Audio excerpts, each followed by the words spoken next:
చూస్ country delight, live better. ఇప్పుడే country delight app ని download చేసుకోండి. తెలంగాణలో ముఖ్యంగా హైదరాబాద్ లో గత కొద్ది రోజుల నుంచి పడుతున్నటువంటి భారీ వర్షాలకు మూసి ఏ రకంగా ఉప్పొంగుతుందో చూస్తున్నాం. ఈ నేపథ్యంలో ఇంకా ఎన్ని రోజులు వర్ష ప్రభావం రాష్ట్రంలో ఉంది, నగరం పైన ఎలాంటి వాతావరణ పరిస్థితులు ఉండబోతున్నాయి, క్లియర్ గా మాట్లాడదాం. మనతో పాటు వాతావరణ శాఖ అధికారి శ్రీనివాస్ గారు జూమ్ లో జాయిన్ అవుతున్నారు. సార్ నమస్తే. సార్ నమస్కారం అండి. సార్ ఏంటి సార్ ఇప్పుడు కొంత ఈ రోజు నుంచి కొంత వర్షాలు తగ్గినట్టు కనిపిస్తుంది హైదరాబాద్ లో కూడా, ఇంకా మొత్తం పూర్తిగా తగ్గినట్లేనా, మళ్ళా రేపెల్లుండి వచ్చే అవకాశం ఏమైనా ఉందా? అంటే మనకి మొన్నటి అల్పపీడనం అది వాయుగుండంగా కూడా మారి మనకి దక్షిణ ఒడిశా ప్రాంతంలో నిన్న తీరాన్ని దాటింది. నిన్న తీరాన్ని దాటి తర్వాత ఇంకా అది వాయుగుండంగానే కొనసాగుతోంది. ప్రస్తుతం దక్షిణ ఛత్తీస్గఢ్ ప్రాంతంలో ఉంది. రాగల 24 గంటల్లో అది ఇటు విదర్భ రీజియన్ గుండా ప్రయాణించి మహారాష్ట్ర వైపు వెళ్ళిపోయే అవకాశం ఉంది. సో దీని ఎఫెక్ట్ మనకి చాలా వరకు తగ్గినట్టే. ఓన్లీ కొంచెం మనకి ఉత్తర తెలంగాణలోని కొన్ని జిల్లాలకి ఈ రోజు కొద్దిగా భారీ వర్ష సూచన ఉంటుంది, ఒక 4-5 జిల్లాలకి. మిగిలిన రాష్ట్రం అంతా కొంచెం మనకి క్లౌడీనెస్ అయితే కంటిన్యూ అవుతుంది. ఈ రోజు రేపు క్లౌడీనెస్ కంటిన్యూ అవుతుంది. అక్కడక్కడ కొంచెం మోడరేట్ రైన్స్కే ఈ రోజు రేపు అవకాశం ఉందండి. ఇప్పుడు దసరా పండుగ ఉంది, సద్దుల బతుకమ్మ కూడా ఉంది. తెలంగాణలో అన్ని జిల్లాలలో కూడా గ్రామీణ ప్రాంతాలలో చాలా ముఖ్యమైనటువంటి పండుగ, వాళ్ళందరికీ బయటకు వచ్చి ఆడుతుంటారు మహిళలందరూ. అలాంటి వారికి ఇలాంటి వర్షం వస్తే కొంత ఇబ్బంది అనేటువంటి ఒక ఆందోళన అయితే వాళ్ళకు ఉంది. సో ఈ బతుకమ్మ పండుగ రోజు వరకన్నా క్లియర్గా అయ్యేటువంటి అవకాశం ఉందా సార్? అన్ని జిల్లాల్లో కానీ ఏదైనా జిల్లాల్లో ఎఫెక్ట్ ఏమైనా ఉందా మనకి? అంటే ఇప్పుడు ఈ సినాప్టిక్ సిచ్యుయేషన్ యాక్చువల్గా అయితే దాని వల్ల మనకి పెద్దగా ఎఫెక్ట్ ఉండదు. అయితే ఇప్పుడు ఏంటవుతుందంటే మనకి ఇటీవల పరిణామం ఈ మాన్సూన్ సీజన్లో పర్టికులర్గా మనకి సినాప్టిక్ సిచ్యుయేషన్లో బలం తగ్గిపోయి మన దగ్గర క్లౌడీనెస్ తగ్గిపోయిన వెంటనే మనకి టెంపరేచర్లు పెరిగిపోతున్నాయి. టెంపరేచర్లు పెరిగిపోయి రేపు మళ్ళీ గట్టిగా ఎండగాసినట్టయితే మళ్ళీ మాయిశ్చర్, ఈ తేమ, వాటర్ అవైలబిలిటీ అనేది మనకి రాష్ట్రం అంతా బాగా వర్షాలు పట్టమంతా అన్ని చోట్ల తేమ అవైలబిలిటీ విపరీతంగా ఉండటం వల్ల గట్టిగా ఎండగాస్తే మళ్ళీ సాయంత్రం అప్పుడు క్యూములోనింబస్ మేఘాలు వచ్చి అక్కడక్కడ ఇలా ఉరుములు మెరుపులు జరువులు కొన్ని చోట్ల భారీ వర్షాలు కూడా పడిపోతున్నాయి. ఇది ఏంటంటే మనకి యాక్చువల్ ముందుగా ఫోర్కాస్ట్ చేయడానికి ఏమీ దాంట్లో ఇండికేషన్ ఉండదు. ఇవి ఈ వేడిమి వల్ల జనరేట్ అయ్యే మేఘాలు మనకి అప్పటికప్పుడు తేమ వేడిమి ఉన్నట్టయితే ఒక 2-3 గంటల్లో జనరేట్ అయిపోతాయండి. సో ఈ రోజు మనకి పెద్దగా కూల్గానే ఉంది కాబట్టి ఈ రోజు సాయంత్రం పెద్దగా అవకాశం ఉండదు. రేపు కనుక మనకి ఈ సినాప్టిక్ సిచ్యుయేషన్ అంటే ఈ అల్పపీడనం మన నుంచి దూరంగా వెళ్ళిపోతుంది కాబట్టి మళ్ళీ మన క్లౌడీనెస్ తగ్గిపోయి ఎండ వచ్చేసి టెంపరేచర్లు మళ్ళీ 30 డిగ్రీలు దాటిపోయినట్టయితే సాయంత్రం సమయంలో క్యూములోనింబస్ మేఘాల తాకిడి కొన్ని ప్రాంతాల్లో అయితే ఉండొచ్చండి. రాగల 2-3 రోజులు కూడా ఇదే సిచ్యుయేషన్ ఉంటుంది. రైట్. అలాగే శ్రీనివాస్ గారు, ఈ సంవత్సరము మే ఎండింగ్ లోనే నైరుతి ఋతుపవనాలు కేరళను టచ్ అయ్యాయి. ఇప్పుడు సెప్టెంబర్ ఎండింగ్ ఆల్మోస్ట్ వచ్చేసింది, అక్టోబర్ కూడా వచ్చేసాం. ఇంకా రైన్ సీజన్ లోనే ఉన్నాము అన్నట్టుగా పరిస్థితులు కనిపెడుతున్నాయి, కంటిన్యూస్ గా పడుతున్నటువంటి వర్షాలు. అంటే ఈ సంవత్సరం ఉన్నటువంటి భిన్న వాతావరణ పరిస్థితులకు గల కారణాలు ఏంటి? గతంలో వాతావరణంతో పరిస్థితుల్లో పోలిస్తే ఈసారి కొంత డిఫరెంట్గా అయితే కనిపిస్తున్నాయి. రీజన్ ఏంటంటారు? మనకి జూన్ 1వ తారీఖు నుంచి సెప్టెంబర్ 30 వరకు అఫీషియల్ గా మాన్సూన్ సీజన్ అండి, 122 డేస్.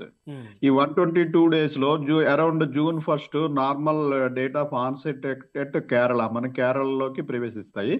తర్వాత మనకి తెలంగాణలోకి ప్రవేశించడానికి ఇంచుమించు ఒక 2 వారాలు పడుతుంది. మామూలుగా నార్మల్ డేట్ వచ్చి మనకి జూన్ 10వ తారీఖు నుంచి 15వ తారీఖు మధ్యన మనకి తెలంగాణలోకి ఎంటర్ అవుతాయి.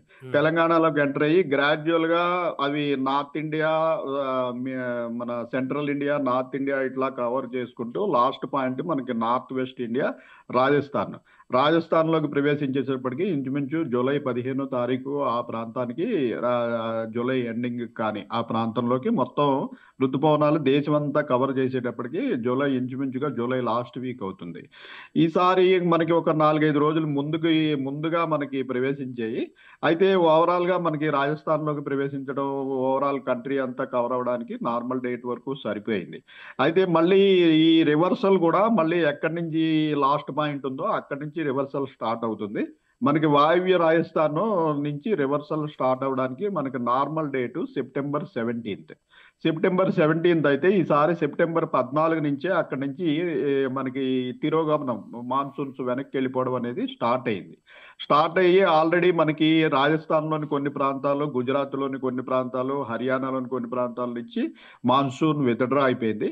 గ్రాడ్యువల్గా ఇదేంటంటే మనకి నార్త్ ఇండియా, అలాగే central India, then south India, ఇట్లా మనకి వచ్చేటప్పటికి మనకి actual monsoon period September 30th అయినప్పటికీ నార్మల్గానే అరౌండ్ అక్టోబర్ 10th మనకి తెలంగాణ నుంచి విత్డ్రావల్ అవ్వాలి. అయితే ఇప్పుడు మనకి 2 యాక్టివ్ సిస్టమ్స్, ఇప్పుడు మనకి ఈ అల్పపీడనము ఇది మళ్ళీ వాయుగుండంగా మారడము, దీని వెనకాల మళ్ళీ ఇంకొక అల్పపీడనం ఫామ్ అయ్యే అవకాశం ఉంది ఈ నెల 1వ తారీఖుకి. సో వీటి వల్ల ఏమిటంటే ప్రస్తుతం మాన్సూన్ రివర్సల్ మనకి నార్త్ ఇండియాలో ఆగిపోయింది. ఒక వారం రోజుల వరకు మళ్ళీ మనకి ఈ రివర్సల్ అనేది అనుకూల పరిణామాలు లేవని మన సెంట్రల్ విభాగం నుంచి కూడా మనకి సమాచారం ఉంది. సో ఏంటంటే మనకి నార్మల్గా అక్టోబర్ 10 అయితే ఈసారి ఇంకొక 5-6 రోజులు పొడిగించే అవకాశం ఉంటుంది. ఇంచుమించు అక్టోబర్ 15 వరకు మన నుంచి మాన్సూన్ పూర్తిగా వితడ్ రావడానికి టైం పడుతుందండి. ఇప్పుడు క్లౌడ్ బరస్ట్ అనేటువంటి ఒక పదాన్ని యూజ్ చేస్తున్నాం మనం. ఎవ్రీ ఇయర్ కూడా ఈ క్లౌడ్ బరస్ట్ అనేటువంటి అంశాన్ని మనం ప్రస్తావనకు తీసుకువస్తున్నామా సార్, లేకుంటే ఈసారే అది ఎక్కువగా కనిపిస్తుందా? చాలా సందర్భాల్లో క్లౌడ్ బరస్ట్ అనే వార్తను వింటున్నాం ఈసారి ఎక్కువ, వారం రోజులకు ఒకటి చొప్పున. ఇది కొంచెం వరకు చెప్పాలంటే సోషల్ మీడియా ప్రభావం. సోషల్ మీడియా విస్తృతంగా ఉండేటప్పటికి ఎవరో ఒకళ్ళు వెంటనే ఇక్కడ క్లౌడ్ బస్ట్ అయిపోయిందని పెట్టేస్తారు. అది అలాగా దావానలాగా ప్రతి వాళ్ళు అది ఫ్యాక్ట్స్ ఏమీ చెక్ చేయకుండా cloud bust, every heavy rainfall now ఇదే క్లౌడ్ బస్ట్. ఇది ఏంటంటే మెయిన్ గా సోషల్ మీడియా ప్రభావం. అది కాక అంటే గతంలో కంటా మనకి కొన్ని విభిన్న వాతావరణ పరిస్థితులు ఉన్నమాట వాస్తవమే. తక్కువ ఏరియాలో మనకి ఉన్నట్టుండి పెద్ద వర్షాలు, భారీ వర్షాలు పడుతున్నమాట వాస్తవమే. ఈ కొన్ని మార్పులు అయితే జరిగాయి, కానీ ఇవేమీ కూడా మేము యాజ్ పర్ ఐఎండి ఇవేమీ కూడా క్లౌడ్ బస్ట్లు కావండి.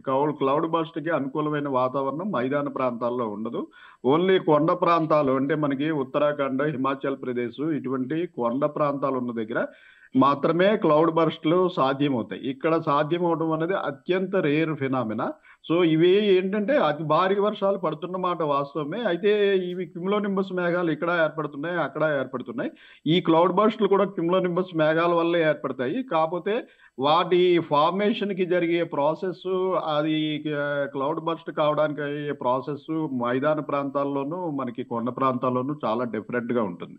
సో ఇక్కడ జరిగే మనకి పడే భారీ వర్షాలు, అతి భారీ వర్షాలు క్లౌడ్ బర్స్ట్ అయితే కాదు. బట్ ఈ మధ్యలో ఏంటంటే కొంచెం మనకి వింత పరిణామం లాగానే తక్కువ మనకి అంటే సినాప్టిక్ సిచ్యుయేషన్ బట్టి మనము ఉన్న సిచ్యుయేషన్ అంటే ఇప్పుడు లో ప్రెషర్ ఉంది, దాని యొక్క ఇంటెన్సిటీ ఎంత ఉంది, అది సముద్ర మట్టం నుంచి ఎంత ఎత్తు వరకు విస్తరించి ఉంది, దాన్ని బట్టి అది ఎన్ని రాష్ట్రాల మీద ప్రభావం చూపిస్తుంది, మన రాష్ట్రంలో కూడా ఎన్ని జిల్లాల మీద భారీ వర్షం ఉంటుంది, ఎన్ని జిల్లాల్లో మోడరేట్ రెయిన్ ఉంటుంది, ఇవన్నీ మనం అంచనా వేయగలుగుతాం. ఇప్పుడు ఏమవుతుందంటే ఒక చిన్న చిన్న సిస్టమ్స్ కూడా ఉన్నట్టుండి మనకి 30-40 సెంటీమీటర్ల రెయిన్ఫాల్. యాక్చువల్గా నిన్న ఉన్నది మనకి పెద్ద సిస్టమ్ అయినప్పటికీ నిన్న పెద్దగా రెయిన్ఫాల్ లేదు. నిన్న ఉన్నది యాక్చువల్ డిప్రెషన్ అంటే దట్ ఈజ్ అబౌవ్ మనకి లో ప్రెషర్ తర్వాత వెల్ మార్కుడ్ లో ప్రెషర్ అంటే అల్పపీడనము, తీవ్ర అల్పపీడనము, దాని తర్వాత స్టేజీ వాయుగుండం డిప్రెషన్. సో నిన్న వాయుగుండంగా మన పక్కనే ఉన్న ఛత్తీస్గఢ్ రాష్ట్రంలో 24 గంటలు స్టాల్ అయి ఉన్నప్పటికీ మనకి యాక్చువల్గా పెద్ద రెయిన్స్ లేవు. సో కొన్ని అనూహ్య పరిణామాలు జరుగుతున్నాయి ఈ మధ్యన. ఇవన్నీ కూడా ఏంటంటే ముందు వీటిని లోతైన అధ్యయనం చేస్తే కానీ మనకి కొద్దిగా విశ్లేషణ కుదరదండి. బంగాళాఖాతంలో ఒక అల్పపీడనం ఏర్పడే సూచన ఉందండి. దీనివల్ల మనకి తెలంగాణలో వచ్చి మళ్ళీ ఈ నెల అక్టోబర్ నెల 3-4 తారీఖుల్లో కొంచెం భారీ వర్ష సూచన కూడా ఉంది.